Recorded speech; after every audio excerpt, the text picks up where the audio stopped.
So this summer, Congress approved a nearly $3 billion bill called the Keep Kids Fed Act. Now, this extends pandemic school meal waivers that will help keep tens of millions of children fed. And to talk more about it this morning is reporter Kaylin Belsha from Chalkbeat, which is an educational nonprofit news organization. Is that right, Kaylin? Good morning. Good morning. Thanks for having me. So tell us about this extension a little bit, what this means for school districts in the Houston area, even like HISD, which is the largest in the state of Texas. Yes, this extension has a big and immediate impact for school districts like Houston.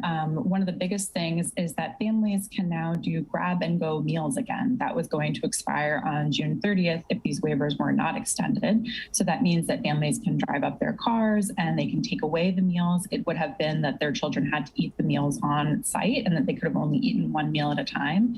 Now families can take multiple meals to go and the child does not have to be with them. So that's a really huge deal. The other big deal is that school districts are allowed to deliver meals to families. So they're allowed to go out into the community and drop meals off.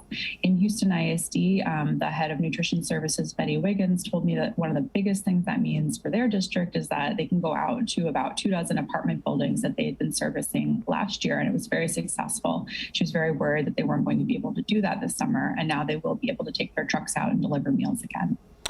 It's interesting the way you talk about this. COVID provided somewhat of an obstacle to get food to school children who needed it, but through this process, have we come out with some new, better ideas going forward? Yes, I think a lot of the food advocates I've spoken with have said that it is a really good idea to be able to feed kids in places where they can take the meals to go and that they don't have to eat them on site. That's called a congregate setting. So I think that a lot of people wish that that would continue kind of ongoing, that that's a really great way to get meals to families over the summer when it's often really hard to reach families, especially right now with the gas prices going up very high. It can be hard for families to go every single day. And this allows them to go maybe once toward the end of the week and pick up multiple meals for the end of the week and for the weekend. Is it any different for smaller school districts?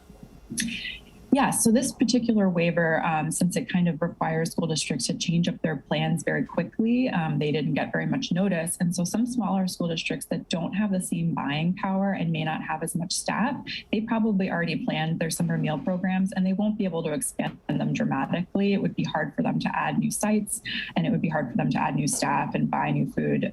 So it might be that you see in smaller, maybe spread out rural districts that they're not able to just add new sites or add a bunch of new meals to the program. They may not be able to extend the length of time as we're seeing some other school districts are doing.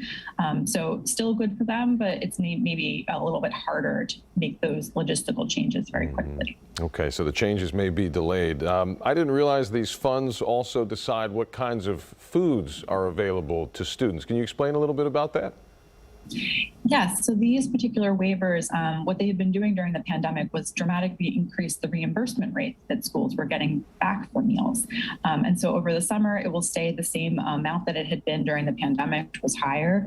But comes the new school year in the fall, schools were really worried that it was going to go back to the normal rate, that it would have been a lot harder for them to afford food. We've all seen at the grocery store, prices are going up a lot for meat and some other staples.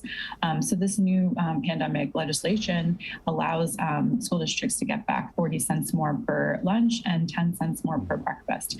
And that often means that they can buy more fresh fruits and vegetables. In Houston, the director told me that was true, that she'd be able to stock their salad bars with more fresh fruits and veggies, which costs more. Other districts have told me that they can buy more meat with fewer additives that are healthier because those cost more. So when school districts are getting more money in for these meals, they're able to spend more on the quality of the food. You know, we've talked about supply chain issues. You mentioned buying power too. Do you get the sense that school districts have been impacted the same way that we have, individuals just going to the grocery store to shop for food? Yes, the supply chain issues have been a huge problem for school districts this past school year, and many in surveys have reported they expect that will continue in the new school year that starts this fall.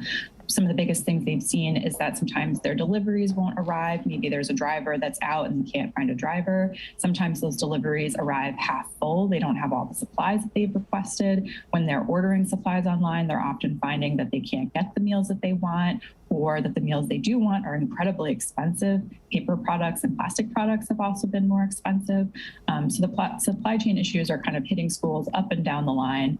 Directors have said they've gotten really creative and maybe kind of bulk ordered the same ingredient and made multiple meals with them. Another thing this waiver does is it waives the fines if a district is not meeting the federal nutrition standards, which districts have been really worried about. When a truck shows up half empty and they don't have all of their supplies, they're not exactly sure how to meet the normal requirements. So this also helps them with that. And Kaylin, before you go, where can folks who are watching get more information and follow this reporting you're doing? At chalkbeat.org, you can see the whole story. And if you're looking for a list of summer meal programs from your school district, most school districts list that on a summer meals website page. All right. Kaylin Belsha for Chalkbeat. Thanks so much for spending a few minutes with us. Really appreciate it. Thank you. All right.